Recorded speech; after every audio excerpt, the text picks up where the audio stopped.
The trouble is, when you play with the devil, he doesn't play fair. He'll give you everything you want, all the drugs you want, all the women you want, all the promises, and all the power you want.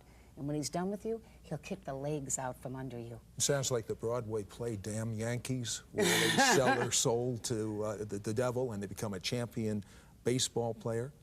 I never saw that, but that's interesting. And that's why you hear rock stars sometimes say, I sold my soul to the devil. Because once you make that trade, he'll give you what you want.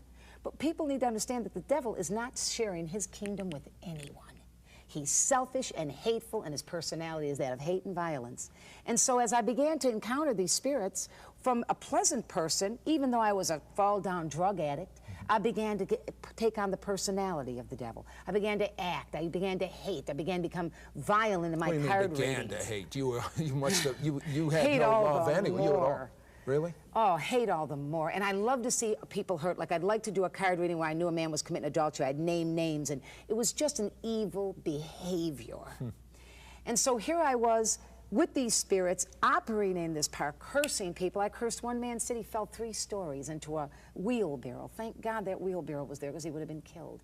I was astral projecting. I was studying all this witchcraft. I thought everything was wonderful. The same spirits, as you said in the opening, that gave me power began to turn on me. Why would they turn on you? Because the personality of spirits of darkness is not a nice, friendly personality. You can tell even by people that are deeply involved in witchcraft, the way they dress, the way they act, ghoulish and black nails and dark colors and very strange in their acting. Is it like, I used to watch Westerns as a kid, and in the Western, a new guy comes into town and goes and plays poker, and he wins. And the next day he said, boy, these are country bumpkins. I'm going to take them for all they're worth. And he bets everything he has, and the game is fixed, and he loses everything he has. Excellent. And that's exactly the way it happened, Sid. That's excellent. And that's exactly what had happened to me. I thought I had arrived. But as these spirits began to turn and to torment, the same spirits that gave me power to read cards and astral project and operate in the solical power, the psyche power, would turn on me. What does that mean? What do you mean, turn on you?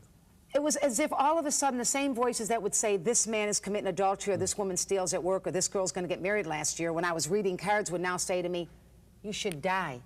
It's better to just die. Said I would walk around with a gun in my mouth. I can remember the metal used to burn my tongue. I would just suck on a gun, waiting for the moment to stop this power that I had entered into, to stop the destruction of my mind. My drugs increased. I would take needles, Sid, and people that were the worst drug addicts in town would not get high with me. I would go into a bathroom and take a needle and bang it into my arms. I had thick growths all the way down. Today you can see they're totally gone, but thick growths and abscesses all the way up and down my arms. In that drug state, I'd go out and become even more promiscuous, hoping that someone would just love me for a little while. And that's what our kids are doing today, Sid. They want somebody to love them for 15 minutes. That's why sex has become an everyday movement. I mean, it's nothing to be 11 years old and to go to bed with your boyfriend that you go to school with. And so here I was, nailing myself with needles, blood coming out, demon possessed from the spirits that I had invited inside, broken. In one particular time in all this story, they locked me up in a mental institution. Sid, they locked me behind a metal door. That's how crazy I got. My arms were full of needle marks. My nose was full of blood from cocaine. They put me in a room, locked me in, because I had now had serum hepatitis, which you get from filthy needles. So they had locked me in a mental institution in the K ward at Meyer Memorial Hospital in Buffalo, New York, with needle marks, with mental crazy screaming in my head, giving me a liquid diet to try to clear up the hepatitis. When they finally let me out, I became pregnant again. Oh, no. This time I went to the Erie County State Building in Buffalo, New York, and got a legal abortion. So when I left that medical building that day after that abortion, and still to talk about it, it hurts a little. I remember sitting down for the first time and saying, I wanted that baby.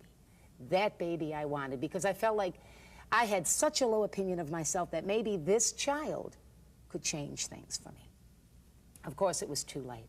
So here I was, I had had 3 abortions, a child that was taken away from me. I was hopelessly drug addicted, and the doctor comes to me and he says to me, you have chronic active hepatitis. Your enzymes are right off the hinges. You probably What does that mean, chronic? It means Hepatitis. that chronic means it's constantly going on. Active means it's happening right now. And hepatitis B is a very serious form of hepatitis. He told me that my liver was turning into a piece of leather. It was in that state that I decided that it didn't matter if I lived. I increased my drugs, I increased the insanity, increased the promiscuous life, increased hatred, was full of violence, and totally suicidal. And then one day, standing in a bar, serving drinks, stealing from the place, everything they had, stealing and lying and getting high in the bathroom, a young woman approached me named Linda Smith.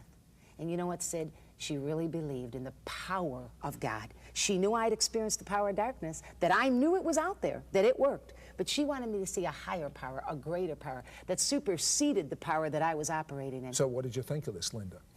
I thought that she talked the talk and didn't just, she walked the walk and just didn't talk the talk. A lot of people talk the talk, but they don't walk the walk. And Linda just showed the love of God in the way she acted. She didn't come out with all these spiritual lingo comments. Yeah, but you told me as a kid you didn't care for this Jesus guy. Because now I was at a place, she was introducing a man to me, a man that didn't rape you, beat you, use you, put you on the streets and stick needles in your arms. A man that was the Son of God who loved you for the way you are, not for 15 minutes, loved you for who you were, and who was able to reach down in that liver and reconstruct it, reach into that belly full of blood from bleeding ulcers, reconstruct and heal that, reach into a mind that was mentally ill, reconstruct that, reach into a heart that's broken, and put it all back together.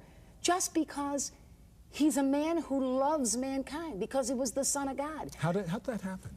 She took me to church. She took me up to Pastor Why Tommy did you Reed's go to church? Because I was dying and there was no hope. I figured I'm going to die anyway. Let's go see. And you know what really influenced me, to be very honest, in the last few minutes of this program?